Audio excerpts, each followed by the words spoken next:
Ang kwento ng batang babae na nagmula sa Ecuador. Ating alamin ang kanyang testimonya sa mga kaganapan na ipinakita sa kanya ng Panginoon tungkol sa kaharian ng langit at impyerno.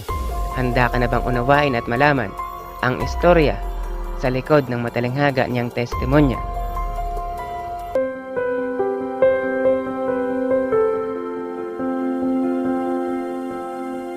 Siya si Angelica Sombrano, 18 taong gulang. Ayon sa kanya, pagdating ng kanyang ika-17 kaarawan, nagsisi siya tumingi ng kapatawaran sa Panginoon at tumiling siya ng mga senyales. Nabaguhan siya ng Diyos at gusto niyang makausap ang Panginoon. Hiniling din niya sa Diyos na gusto niyang makita ang langit at hindi ang impyerno. Nag-ayuno siya at nanalangin sa Panginoon at tumiling ng kapatawaran. Paglipas ng mga araw, nakarinig siya ng pangitain na nakasulat sa Jeremiah 33:3. Tumawag ka sa akin at ako'y sasagot sa iyo. Magpapakita ng mga dakilang bagay at mahirap na hindi mo nangalalaman. Pagkatapos ng kanyang ika-15 araw na pag-aayuno, nakarinig siya ng tinig na nagmula sa langit. At ito ang kanyang sinabi, "Maging handa, darating ang araw ng iyong kamatayan. Ipapakita ko sa iyo ang kaharian ng langit at impyerno." Hindi ito naging madali para sa kanya. Ngunit ang sabi ng Panginoon, "Huwag kang matakot anak, dahil sa Panginoon, lahat ay perpekto." Dahil ipapakita ng Panginoon sa kanya ang kaharian ng langit at impyerno sa pamamagitan ng 23 hours na kamatayan. Mula noon, sinusundan na siya ng mga anghel ng Panginoon na siya lamang ang nakakakita. Matatangkad ito at mahaba ang mga pakpak. Kumikinang ang mukha nito at nakakasilaw na dahilan para hindi niya masilayan ito. Dumating ang buwan ng Nobyembre, muli siya nakarinig ng tinig na nagsasabi, "Maging handa, ito ng araw ng iyong kamatayan." Alam niya na yun ang tinig na nagmula sa Panginoon, ang banal na espiritu ng Diyos. Pagkatapos noon, bigla siyang nanghina at nahirapan huminga dahil iyon na ang oras upang ipakita ng Panginoon ang kaharian ng langit at impyerno. Makalipas lamang ang ilang sandali, nakita niya ang pagbukas ng kalangitan. Nakita niya ang mga anghel ng Panginoon na libo-libo ang bilang nito. At nakita niya ang matangkad na lalaki na may kulay puti na kasuotan.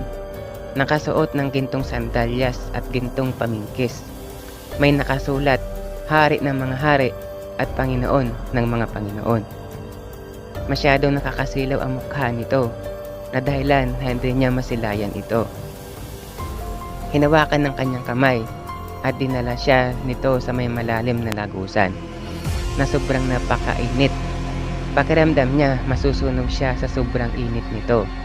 Habang naglalakad sila sa madilim na lagusan, nakita niya ang mga kilalang personalidad na nahirapan at nagmamakaawa at humihingi ng tulong.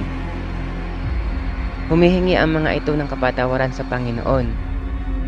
Naririnig niya ang mga sigaw ng mga kaluluwa na nahirapan at humihingi ng tulong. Nagmamakaawa na ilabas sila doon kahit 1 minuto lang. Tinanong niya ang Panginoon kung bakit sila nandito. Ngunit ang tugon ng Panginoon, "Huli na. Ibinigay ko na sa kanila ang mahabang panahon upang makapagsisi sila.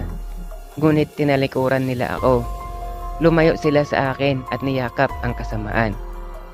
Nakita niyang lumuluha ang Panginoon habang sinasabi niya ito. Pagkatapos ng kanilang mahabang paglalakbay sa madilim na lagusan, dinala siya ng Panginoon sa isang lungsod na maningning. Dumaan sila sa gintong tulay. Lahat ng kanilang madaanan ay sobrang nakakamangha sa ganda nito. Malapalas yung tahanan at mga mansyon. Naggagandahang mga hardin. Nakikita niya ang naggagandahang mga hardin na umuugoy. At sabi pa ng Panginoon, "Tingnan mo anak ang mga hardin. Sinasamba nila ako hindi gaya ng mga tao. Lumayo na sila sa akin, hindi na sila tumatawag sa akin. Hindi na nila ako hinahanap gaya ng dati." Sinabi pa ng Panginoon, Inihanda ko ito sa mga taong nakakakilala sa akin at naglilingkod sa akin. Makakasama nila ako dito magpakailanman. Sila'y magiging anak ko at ako'y magiging Panginoon nila. At nakita niya ang mga libo-libong mga anghel.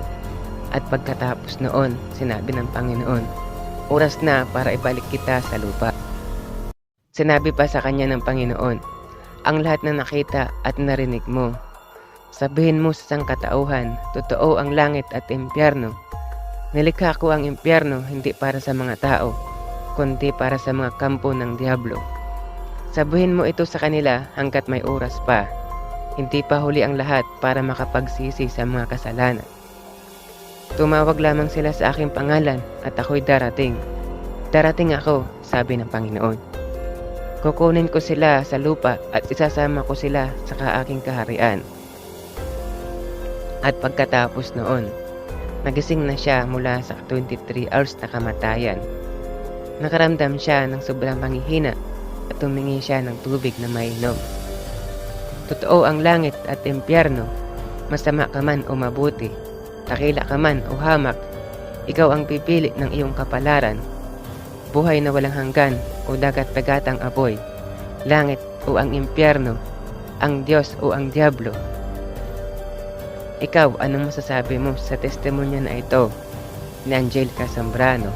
Pag-iwan ka lang ng komento sa baba. At ito ang kwento ng tuklasin mo. Maraming salamat at hanggang sa muli.